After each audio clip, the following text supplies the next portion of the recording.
খেজুর গুড়ের পাটিসাপটা পিঠা দুর্দান্ত টেস্ট হয়। যারা একদমই পিঠা বানাতে পারেন না, প্যানের গায়ে আটকে যায় বা লেগে যায়, তাদের জন্য আজকের ভিডিওটি একদম পারফেক্ট হবে। একেবারে সহজ পদ্ধতিতে আজকের পর্বে আপনাদের সাথে এই পাটিসাপটা পিঠাটা শেয়ার করব। চলুন বন্ধুরা, আমরা এবার পিঠার পুর বানিয়ে নিই। তো পিঠার পুরের জন্য 1 কাপ সুজি হালকা করে একটু ভেজে নেব। গ্যাসের আঁচটা একদম মাঝারি থেকে লো আঁচে রাখবেন, যাতে তলা থেকে সুজিটা পুড়ে না যায়। সুজিটা ভাজা হয়ে গেলে আপনারা নিজেরাই বুঝতে পারবেন সুজিটা একদম ঝরঝরে হয়ে যাবে আর সুন্দর একটা সুগন্ধ দেবে। এবার এখানে আধা লিটার দুধ দিয়ে দিলাম। দুধটা আগে থেকে জাল করে রেখেছি, আপনারা এখানে কাঁচা দুধও ব্যবহার করতে পারেন। পিঠার পুর আপনারা ক্ষীর মেরে বানাতে পারেন বা নারকেলের খোয়া দিয়েও বানাতে পারেন, তাতে কোনো অসুবিধা নেই। আপনারা খোয়া বা মোয়া দিয়েও বানাতে পারেন। তো যাই হোক, আমি এবার এখানে কিছুটা খেজুর গুড় দিয়ে দিলাম। এটা হলো পাটালি গুড়, কাপে 1.5 কাপ মতো নিয়েছি।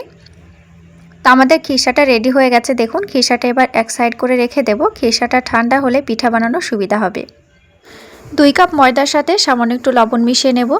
শুকনো উপকরণ ভালো করে আগে মিশিয়ে নেবেন। এরপরে নর্মাল পানি দিয়ে দেব। বাজারের কেনা চালের গুঁড়োটা আপনারা এখানে ব্যবহার করতে পারেন, তবে ময়দার উপরেও পিঠা একদম পারফেক্টভাবে রেডি হয়। আস্তে আস্তে পানি দিয়ে ঠিক এইভাবে আমরা ব্যাটারটা রেডি করে নেব। ব্যাটার হবে একটু পাতলা, তবে গামাখা। এই ব্যাটার থেকে ইনস্ট্যান্ট পিঠা বানানো যাবে। যারা একদমই পিঠা বানাতে পারেন না, তাদের জন্য আজকের ভিডিওটি একদম পারফেক্ট হবে। একেবারে সহজভাবে আপনাদের সাথে পিঠার রেসিপিটা শেয়ার করব। তো দেখুন বন্ধুরা, আমাদের ব্যাটারটা রেডি হয়ে গেছে। তবে আজকের পিঠা আমি খেজুর গুড় দিয়ে তৈরি করছি। তো এবার এখানে কিছুটা খেজুর গুড় দিয়ে দিলাম, তবে এখানে আমি নলেন গুড় ব্যবহার করেছি। আপনারা যদি এখানে পাটালি গুড় ব্যবহার করেন তাহলে অবশ্যই গ্রেট করে দিবেন, তাহলে গুটি থাকবে না। দেখুন, আস্তে আস্তে নাড়াচাড়া করে সুন্দর করে আমরা এবার ব্যাটারটা বানিয়ে নেব। আর এই ব্যাটার আমরা রেস্টে রাখবো না, ইনস্ট্যান্ট পিঠা বানিয়ে নেব। দেখুন, ব্যাটারের কালার চেঞ্জ হয়ে গেছে পুরো। এর চাইতে আর পাতলা করবেন না, তাহলে পিঠা পারফেক্ট হবে না।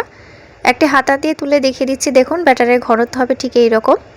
চ্যানেলে যারা নতুন বন্ধু আছেন তাদের কাছে একটি রিকোয়েস্ট, আমার ভিডিওগুলো ভালো লাগলে চ্যানেলটি সাবস্ক্রাইব করে দিয়ে পাশের বেল আইকনটা অবশ্যই প্রেস করে রাখবেন। সাথে ছোট্ট করে লাইক করবেন, অবশ্যই কমেন্ট করবেন। কমেন্ট করলে ভিডিও বানাতে খুবই ভালো লাগে। তো বন্ধুরা দেখুন, হাতার মাপ যদি আপনাদের ঠিক থাকে তাহলে পিঠাগুলো একই সাইজের হবে। 1 হাতা করে আমরা ব্যাটার দিয়ে দেব, তাহলে পিঠাগুলো খুব মোটা হবে না, খুব পাতলাও হবে না। আর এই পিঠাগুলো খুব মোটা হলে খেতে অতটা ভালো লাগবে না। আর এখানে খিরসা অবশ্যই আপনারা একটু বেশি করে দেবেন। খিরসা যত বেশি দেবেন পিঠা খেতে তত ভালো লাগবে। সুন্দর করে রোল করে জড়িয়ে নিলাম। আর এটা আমি ননস্টিক প্যান ব্যবহার করেছি, আপনারা চাইলে লোহার কড়াই ব্যবহার করতে পারেন, যে কোনো প্যান ব্যবহার করতে পারেন। তবে প্রথমে অবশ্যই একটু তেল ব্রাশ করে দেবেন। গুড়ের পিঠা অনেকে পারফেক্টভাবে বানাতে পারেন না, যেহেতু গুড়টা ময়দার সাথে বা আটার সাথে অ্যাড করার পরে আটাটা বা ময়দাটা একটু চিটচিটে হয়ে যায়। তো প্রথমে আপনারা কড়াইটাকে ভালো করে গরম করে নেবেন, তাহলে পিঠা একদম পারফেক্টভাবে রেডি হবে। এক এক করে আমাদের সব পিঠাগুলো তো রেডি হয়ে গেছে। দেখুন, একদম পারফেক্টভাবে আমাদের পিঠা রেডি হয়েছে। খেজুর গুড়ের পাটিসাপটা পিঠা।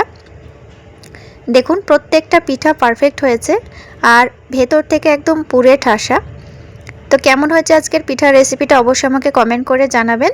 আর বাড়িতে একবার হলে অবশ্যই ট্রাই করবেন। আশা করি আজকের পর থেকে সবাই পাটিসাপটা পিঠা পারফেক্টভাবে বানাতে পারবে। তাহলে নতুন নতুন রেসিপি নিয়ে ফিরে আসবো আবার পরের এপিসোডে। ততক্ষণ অবশ্যই আমার সাথে থাকবেন। আজকের মতো এই পর্যন্তই। Thank you.